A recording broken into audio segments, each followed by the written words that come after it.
Hello guys, সবাই কেমন আছেন? আশা করি ভালো আছেন। তো আজকে আর একটা মিনি ব্লগ নিয়ে আমি হাজির হলাম।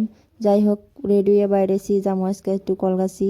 তার কারণ মার একটু অসুবিধা হয়েছে। গাড়িতে আমরা উঠে পড়ছি আর মা বুটি দুজনে গেতাইছি। আর আমার বিটি গেছে গা ঘুমাই। মা খেতে সিনারি কোনো খুবই ভালো লাগছে, সেই জন্য এনারও আমি ভিডিও মধ্যে উঠে নিলাম। মার কথা কি কমু, পান খায় না মানুষ রাস্তার মধ্যে হাদা খাওয়া আরম্ভ করে দিছে।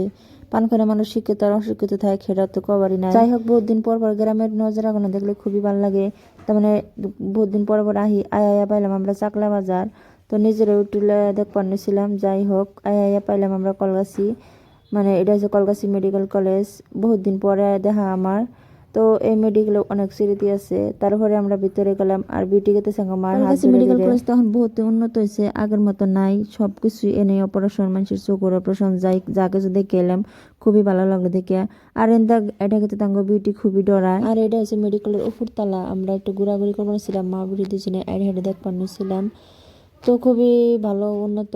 আর কার কার কোনো অসুবিধা হলে কলগাছি মেডিকেল কলেজে এখন সব কিছু করতে পারবেন। আমি যে ঘুরতেছি এটা সাঙ্গ বরপাটা মায়াগাঁও জেলার সবচেয়ে বড় আঙ্গ নামনি, আসামের মেন বাজার কলগাছি বাজার। যাই হোক, আয়া পেলাম একটা ফার্নিচারের দোকানে, কারণ একটা আলনা নিমো।